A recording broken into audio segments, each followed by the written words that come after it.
first thanks to Ben Salvador, well, first to Salvador, who really was an instrumental force in figuring out where to start with this program. He's been working with the irrigation districts, the counties, and the different municipalities through the TA program, through this first call for proposals under the Water Resiliency Fund. And really, he is, if you will, the vertebral column of making this effort work.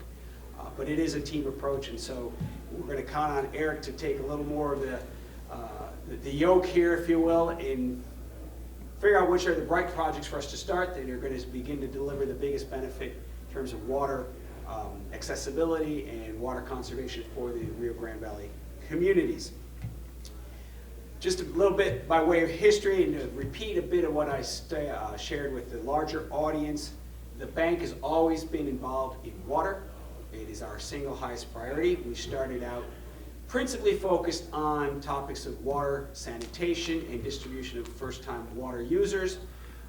But as the region has grown successfully, as the populations have grown, as well as conditions of chronic drought and less reliable rainfall, we've realized that we need to expand and broaden our understanding of what it means to invest in water infrastructure. So that includes water conservation, water reuse, new sources of water such as desalinization, stormwater capture, and whatever new technology can help us bring that along. It also includes something that we haven't traditionally done, which is applying technology and new irrigation systems to the agricultural users on both sides of the border.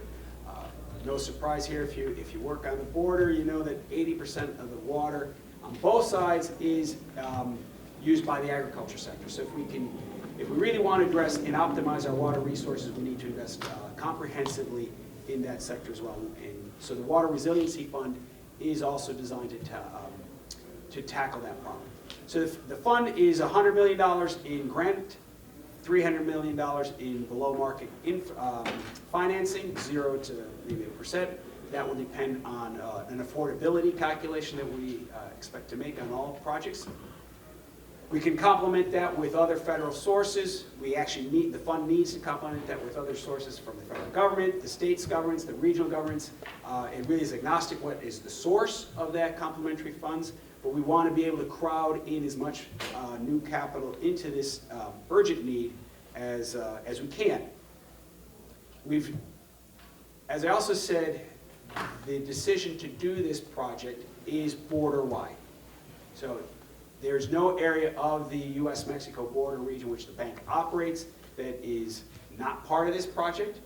Having said that, the lower Rio Grande Valley on both sides of the border is extraordinarily urgent because of the conditions here. And so that is why we are starting with a call for proposals here in the Rio Grande Valley. So we have a couple QR codes so you can get some more information about what we need to know about your project so we can then evaluate it. We'll stack them up. That window to submit proposals to us is open till the 1st of August, 8th of January, first month of the year, 8th of January. We will probably have a first cut at some point in the last part of the first quarter. We'll be hoping to close transactions some part in the latter part of 26. So that's sort of the time frame we're working on. We do expect this to be an interactive process in the sense that we may have questions, you're going to have questions, and then we can work through that as we really get the right projects financed in the most efficient way possible. So I think that covers all the bases. I don't know, Salvador, if anything I skipped. If there's any questions, we're happy to entertain them. And thanks again to everybody here, the support, the feedback that the irrigation district managers provided us in helping us come up with this initial call. So thank you once again. Thank you.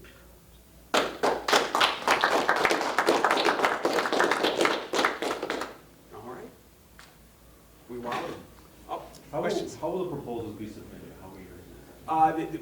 Hopefully electronically, because we're trying to use less paper.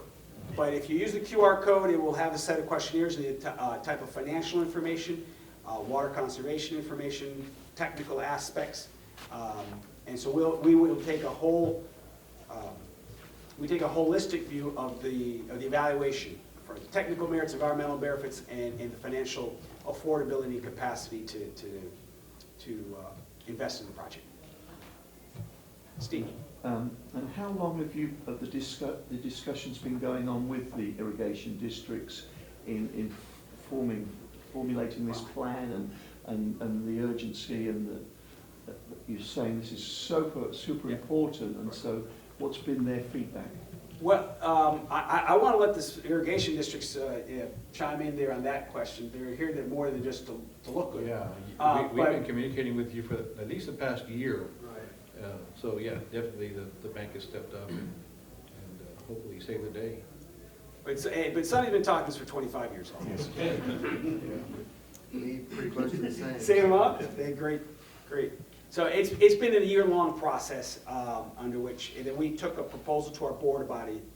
It's actually probably been a little more than a year, because we took our initial idea concept to the board about a year ago in December, and which was really fed out of the water emergency that the judges in both Cameron and Hidalgo County declared, coming up with a TA program, and then having a couple initial discussion sessions.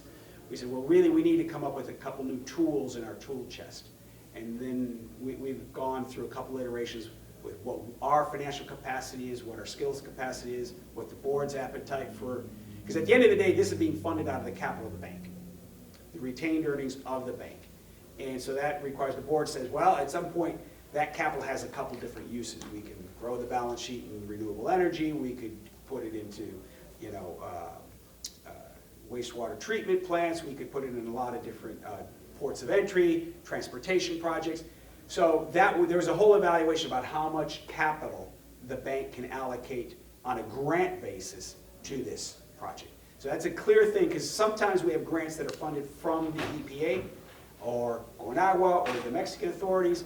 This is not. This is the bank's own historic performance and the solid financial footing which our predecessors have managed that has enabled us to undertake that component. And reaction from some of the irrigators? No, we think it's a great idea. We're in dire need to do improvements right now, and with no water to sell, we don't have the funds to fund these projects. Right now, most of our systems are dry, so it's an ideal time. And as Sonny said earlier, every dollar put back to irrigation infrastructure improvement saves more water-wise than any other project you can do. And we can prove the bang for the buck dollar-wise versus some of these other projects you're hearing about. And I think the other projects are viable because we need to look at all sources of water. But if we can invest in irrigation district infrastructure, you're going to see the biggest bang for your buck. Anybody else? Yeah, if I could just build on that, one of the things, Troy, that we really convinced us about starting here in addition to the urgency was the integration between municipal water and the irrigation district. So I think that's part of embedded in the banks for the buck that you alluded to. Any other questions? Great.